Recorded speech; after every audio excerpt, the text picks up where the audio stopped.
school French, real French. Ah, ça m'énerve. Et ça, je vais être cash et être 100% honnête avec toi. Ça fait 10 ans que j'enseigne le français. Je suis professeure de français. Et real French, school French n'existe pas. C'est une stratégie marketing pure et simple pour te faire croire que tu ne connais pas assez le français. C'est pour planter un doute dans ton esprit, pour implanter un sentiment de doute et d'insécurité dans ton esprit, pour que tu cliques sur la vidéo, pour avoir des vues, des abonnés, mais pour te vendre aussi un cours qui te promet de parler tip-top exactement comme un véritable français. Parce que ce que tu as appris, c'est pas le vrai français, c'est le français de l'école, qu'on ne parle pas et qu'on n'utilise pas dans la vie de tous les jours. Aïe, aïe, aïe. Et ça, si on te dit, ne dis pas un livre, dis un bouquin, ou alors ne dis pas femme, dis meuf, ou ne dis pas voiture, dis une caisse, une bagnole. C'est vrai, tous ces mots sont du français. Mais attention toujours au contexte. Comme je l'ai expliqué dans mon autre vidéo, en parlant d'autres vidéos virales aussi, il faut toujours du contexte et on ne t'enseigne jamais le contexte dans ces vidéos. Par exemple, ici, tu peux voir ce commentaire que j'ai trouvé sous une de ces vidéos sur Facebook d'une Française qui dit que ce langage est vulgaire et pas très apprécié et qu'elle serait vraiment offensée parce que c'est un terme vulgaire. Alors, bon, ça c'est son avis. Je partage son avis, je trouve aussi que bouffe, c'est pas très joli, je n'aime pas ce mot, mais ça ne veut pas dire que tout le monde pense comme ça. Il y a certaines personnes qui l'utilisent et contrairement à ce qu'on dit dans ces vidéos, tu peux trouver ce terme dans un textbook. Donc voilà la page d'un livre de français pour enseigner le français, pour apprendre le français, un livre très sérieux, tu le connais peut-être. C'est un manuel qui s'appelle Édito. Et tu vois ici, dans la vie de cette personne, il parle de bouffe. Il utilise le mot bouffe. Et dans les textbooks, tu peux trouver tous ces mots. Ce n'est pas vrai que l'on ne t'enseigne pas ces mots dans les textbooks, donc dans les manuels, pour le dire en français. Tu peux trouver tous ces mots. Par exemple, si on te dit que tu as des alternatives avancées pour dire je suis fatiguée. J'ai moi-même fait une vidéo sur ça, mais je n'ai pas dit qu'on ne le dit pas dans les manuels parce qu'on l'a dans les manuels. Par exemple, sur cette page de Alter Ego, niveau 1, niveau débutant, tu as le registre familier, un resto. Ça te dit, ça te tente? Pourquoi pas? C'est sympa. Oh non, j'ai pas envie. Je suis crevée, j'ai trop de boulot en ce moment, ou une soirée cool, ou la cuisine est super bonne. Donc tu vois, là on te donne dans le manuel des alternatives pour t'exprimer d'une façon différente et plus familière. Et justement là, c'est là que c'est intéressant. On a le registre familier. En français, c'est ça qui est important. Tu as 3 niveaux de langue, 3 registres différents. Donc on a le niveau familier, courant, soutenu. Celui que tu apprends le plus souvent, c'est le langage courant.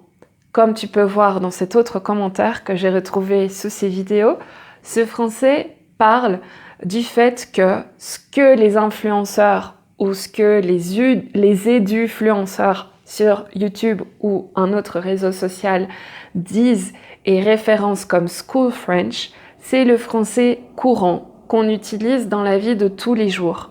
Donc évidemment, tes professeurs ou ton professeur, ta professeure, je sais pas, qui va t'enseigner « je suis fatiguée », une belle maison ou une voiture qui coûte cher, t'enseigne le français qui est parfaitement correct et tu peux parler le français correctement si tu utilises tout ça. Tu parles le français, oh mon Dieu, c'est correct.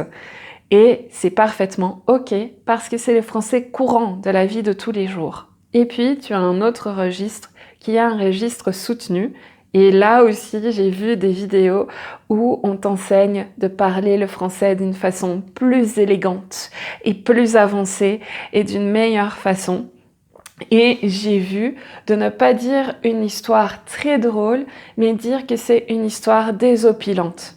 Alors, je peux te dire que si tu as une conversation avec une personne lambda et que tu dis « Oh, c'est une histoire désopilante », la personne va penser que tu es prétentieux ou prétentieuse, arrogant ou arrogante, ou parfois ne va même pas te comprendre. Parce que je vais te dire un secret. Viens avec moi, je vais te montrer. Voilà, ici on est dans mon autre bibliothèque. J'adore les bibliothèques, j'adore les livres en général. Mais voilà, ici, le livre qui se trouve juste là, et je vais le prendre. Youps, voilà. Donc ça, c'est 1000 mots pour réussir en français. Ça, c'était mon livre en cours de français pendant plusieurs années. Il y en a un autre ici, avec un autre niveau.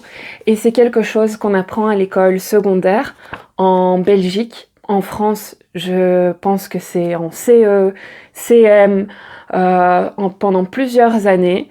Et là, on nous apprend des termes lexicaux du registre plus soutenu pour qu'on ait un français plus riche, un vocabulaire plus riche. Donc, même les Français apprennent ça. Donc, si tu connais pas tous les mots, c'est normal, il n'y a pas de problème. Donc, par exemple, ici, des élucubrations. Alors ça, c'est le résultat de réflexions laborieuses qui n'ont pas beaucoup de sens. Le français est ma langue maternelle. Je peux te dire que j'ai étudié ça. J'ai complètement oublié ce mot. Je l'avais complètement oublié et je l'ai jamais utilisé. Donc voilà, ça va. Alors par contre, il y a ici un mot érudit. Donc un érudit, ça c'est un mot beaucoup plus courant, pardon. Mais voilà, pour te dire que tout le monde apprend. Et c'est normal. Et si tu parles le français courant, c'est OK. Alors, si on reprend le nœud du problème, le cœur du problème, donc c'est qu'en français, tu as 3 registres. Donc tu as familier, courant et soutenu. Donc ça, on l'apprend aussi à l'école. Et on apprend que chaque registre a son contexte. Donc par exemple, si on te dit « ne dis pas femme », dis meuf, ne dis pas voiture, dis caisse, dis bagnole, ne dis pas travail, dis boulot ou taf, ne dis pas aimer, dis kiffer, ne dis pas j'aime, dis je kiffe. Et la bouffe, ou alors ne dis pas oui, ouais, grave, c'est la bonne chose à faire pour parler comme des Français. Ça dépend des Français, ça dépend du contexte. Donc tout ça, donc la bouffe, ouais, grave, le taf, le boulot, la caisse, la bagnole, kiffer, ce sont des termes du registre familier. Tu vas utiliser ça uniquement dans des conversations décontractées, si je peux dire, et avec des amis. Parfois même pas avec la famille, parce que certains parents n'aiment pas ça. Et attention, de mon point de vue, c'est bien de les connaître, de les reconnaître, mais ce n'est pas nécessaire de savoir les utiliser et de parler comme ça.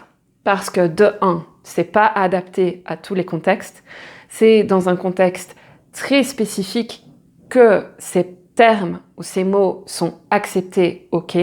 Donc avec dans des conversations vraiment informelles, dans un registre familier avec des amis, mais dans un autre contexte, ça ne marche pas, ça ne fonctionne pas. Et puis, c'est aussi un effet de mode. Par exemple, quand j'étais plus jeune, Quand on voulait dire that's crazy, that's insane, on disait c'est un truc de dingue. Maintenant, les jeunes préfèrent dire c'est ouf. Et la génération encore avant moi disait simplement c'est fou. Donc tout ça, ce sont des tendances, des effets de mode. Ça change. Du coup, tu peux les apprendre. C'est intéressant de connaître ça et c'est bien pour pouvoir suivre une conversation informelle, pour pouvoir comprendre des personnes qui les utilisent. Mais de là à dire que c'est le real French, non. En fait, tous les registres ici sont de real French. Le français familier, le français courant et le français soutenu. Tout dépend du contexte, encore une fois. Je me répète. Mais donc, ensuite, tu as le registre courant. Ça, c'est le registre que tu apprends avec la vie quotidienne. Et c'est le registre que tu vas tout le temps utiliser. Au travail, dans les commerces, donc au resto, à la boulangerie, à la pâtisserie, chez le coiffeur ou avec le médecin. C'est le registre courant et c'est celui que tu apprends. Donc si tu connais celui-là, si tu connais voiture, femme, policier, maison, drôle, très drôle, grand, très grand, tu parles le français courant et ton français est OK. Alors, ensuite, on a le registre soutenu. Le registre soutenu, ça, c'est plutôt un registre qu'on va retrouver dans le secteur administratif, avec les avocats, avec les notaires, ou alors aussi dans la haute société. Ça, c'est possible. Par exemple, si je prends l'exemple de l'Angleterre, la famille royale a une certaine façon de s'exprimer et une certaine prononciation, une certaine façon de prononcer les mots. Ça ne veut pas dire que c'est mieux qu'un autre accent et que les autres accents sont pas du real English ou alors l'inverse. Mais eux, ils ont cette façon-là de s'exprimer, cet accent qui fait qu'ils ont une certaine reconnaissance d'appartenir à un certain milieu et d'autres personnes vont avoir un autre accent qui va dire d'où ils viennent et qui va donner des informations sur leurs origines, leur contexte socio-culturel. Donc voilà, tout est bon. Et alors là, si tu utilises le registre soutenu dans une conversation de tous les jours, ça marche pas. Parce que, comme je l'ai dit au début de la vidéo, c'est prétentieux, c'est arrogant. En tout cas, ça donne l'air d'être prétentieux et arrogant. Donc, par exemple, maison. Tu peux avoir baraque, maison et demeure. Mais tu vas pas entendre une personne dire « Mais quelle belle demeure !»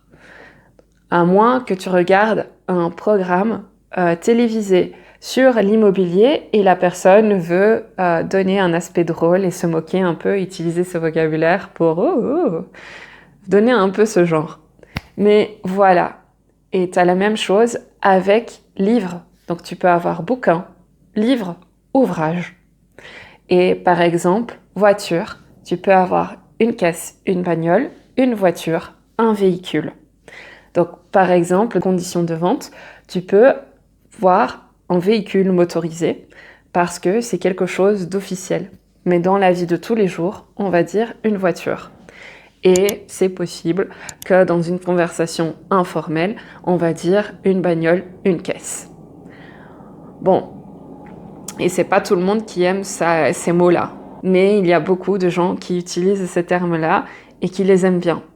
Donc voilà, à chacun de décider et de faire ce qui lui plaît, de faire ce qu'il veut, fais comme il te semble, comme bon te semble. Et voilà, donc l'idée principale de cette vidéo, c'est que c'est une stratégie marketing, Real French, School French. Real French, les trois sont Real French. School French, ça n'existe pas. Et comme je t'ai montré le commentaire, si tu parles School French, c'est bien. Ça veut dire que tu parles le français courant.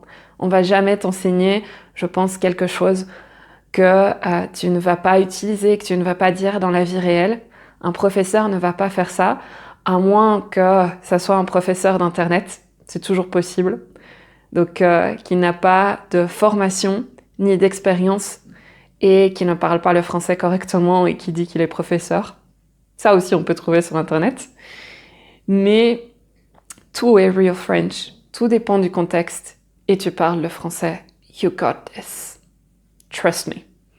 Donc, si tu veux continuer à apprendre le français avec moi, abonne-toi parce qu'ici, quand je te dis don't say this, c'est vraiment une vraie faute, une vraie erreur et pas une question de contexte ou de registre.